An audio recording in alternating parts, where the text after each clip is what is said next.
I'm changing the rear rotors on a 2020 Ford Transit van. I've done the other side already. I'll walk over there. But I removed these bolts. These are 15 millimeter.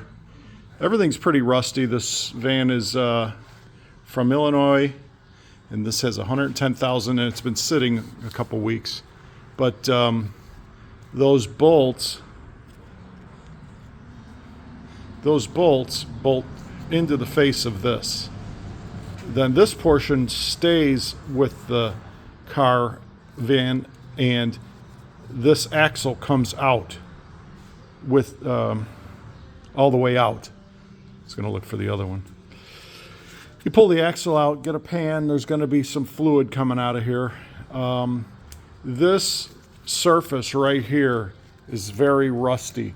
This will be hard to spin, so it's a lot of hammering of this. You line it up with, you spin it around and line it up with these cutouts, and then you try and get the rotor by hammering it that way off of this hub, which has a bearing, and this fits in it. So yeah, this was tough. It's not easy. And then the other one, I'm waiting for these bolts. They say you have to replace them. They say they stretch, they're one-time use. They only sell them in 4-packs, which seems like it's done on purpose. So I have to buy 3 4-packs. And then I greased the inside of these pins. This comes out of here. Pull the boot off, clean them up, and put grease, caliper grease in there so they move like that.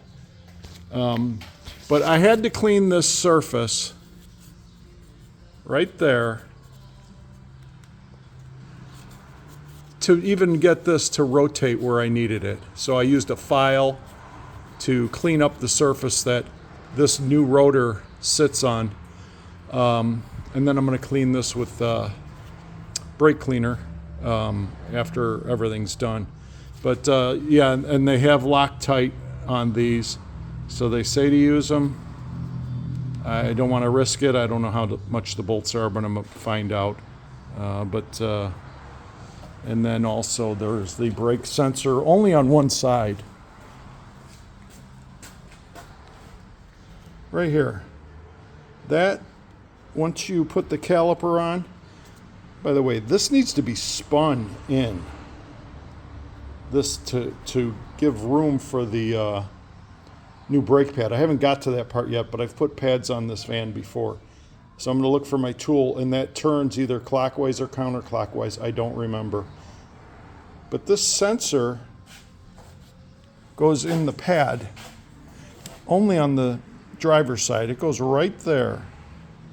And I guess it would touch the rotor and cause a light to come on the dashboard, telling you need new brakes. But anyhow, that's as much info I have on that.